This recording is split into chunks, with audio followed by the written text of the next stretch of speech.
Shalom Bapak Ibu Saudara. Kita tahu saat ini banyak orang yang mengatakan bahwa tahun depan, tahun 2023 adalah masa yang gelap, di mana akan ada banyak goncangan.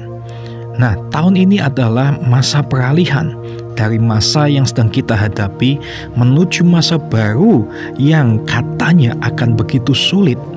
Tapi saat ini jangan takut, karena kita itu punya Tuhan yang akan membuat kita mampu melewati masa-masa itu, Bapak Ibu Saudara. Masa transisi ini adalah masa yang krusial dan sangat penting. Kita bisa melewati masa transisi ini harusnya, walaupun mungkin itu tidak mudah, tapi kita akan berhasil jika kita mengikuti Tuhan, Bapak Ibu Saudara. Dunia memprediksi bahwa setelah pandemi ini akan terjadi banyak goncangan-goncangan, tetapi Tuhan tidak pernah mengizinkan anaknya itu tergoncang. Dunia tidak diizinkan untuk mempengaruhi hidup kita, Bapak Ibu Saudara, sebab kita itu milik Tuhan, dan kita semua akan punya yang namanya perlindungan dari Tuhan untuk kita dan juga keluarga kita, Bapak Ibu Saudara. Nah, kita tahu bahwa Tuhan itu akan membuat kita bisa melewati jalan-jalan yang sulit ke depannya. Masa transisi ini, jika kita tetap percaya kepada Tuhan dan tidak bimbang dan ragu, maka kita bisa menang melewati masa-masa yang sukar ke depannya, Bapak Ibu Saudara.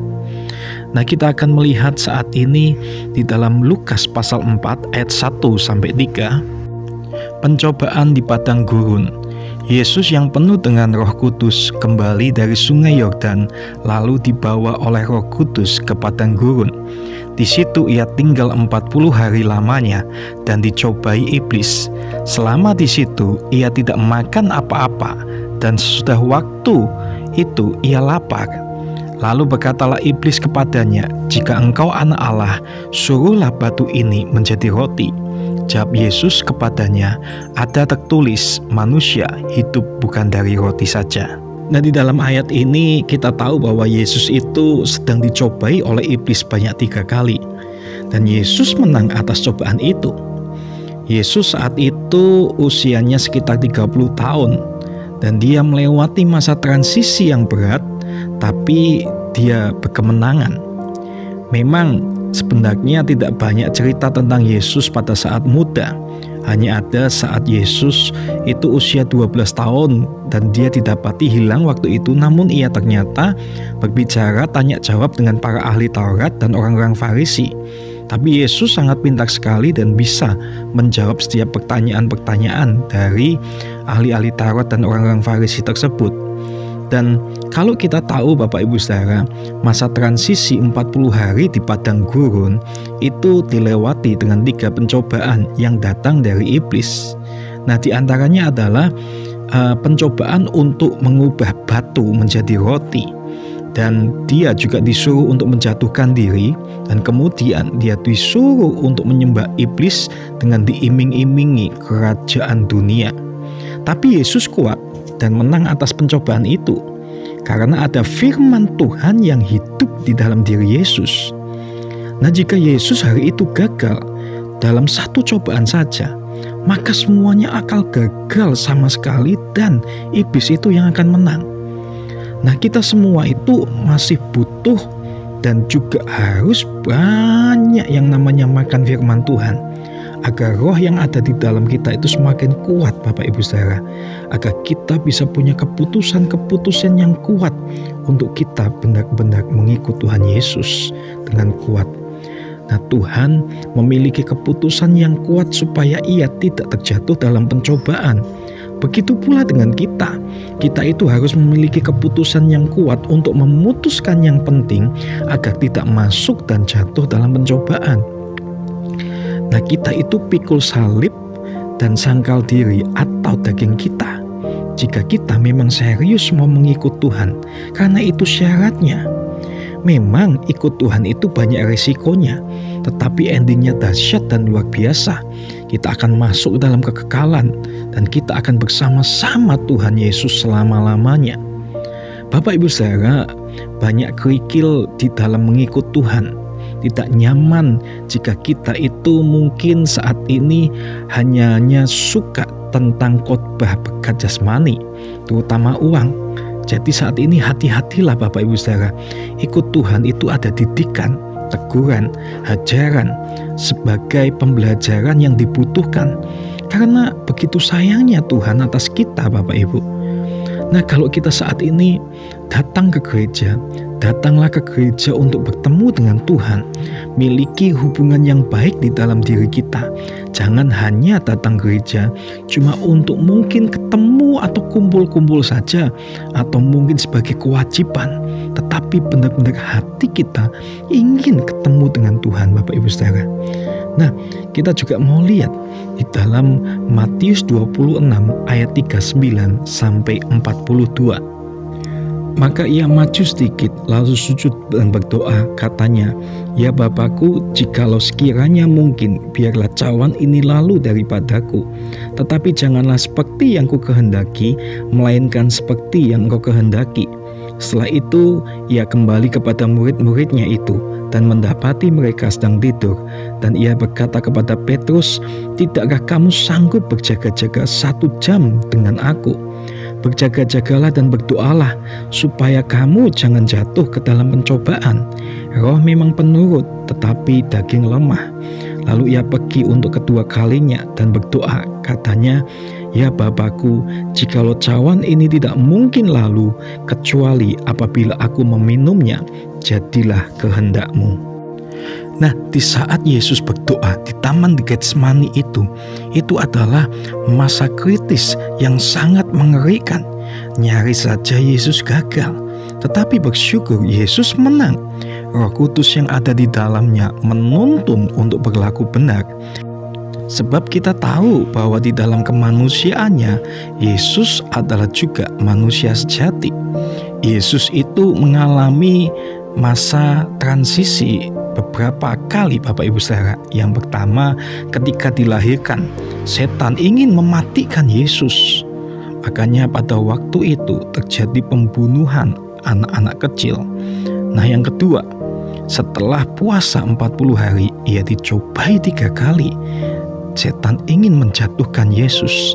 Lalu ketika di Taman Getsemani, setan berusaha dan mencoba lagi dan lagi supaya Yesus itu gagal. Nah, saat ini kita mau lihat Filipi 3 ayat 20 sampai 21. Karena kewargaan kita adalah di dalam sorga, dan dari situ juga kita menantikan Tuhan Yesus Kristus sebagai juru selamat yang akan mengubah tubuh kita yang hina ini sehingga serupa dengan tubuhnya yang mulia menurut kuasanya yang dapat menaklukkan segala sesuatu kepada dirinya. Nah, Bapak Ibu Saudara, kita orang-orang percaya itu adalah warga kerajaan sorga. Pada waktunya nanti kita akan pulang ke rumah kita bersama dengan Tuhan Yesus. Nah, di masa transisi ini kita itu menunggu waktunya untuk kita pulang ke surga, karena rumah kita itu di surga.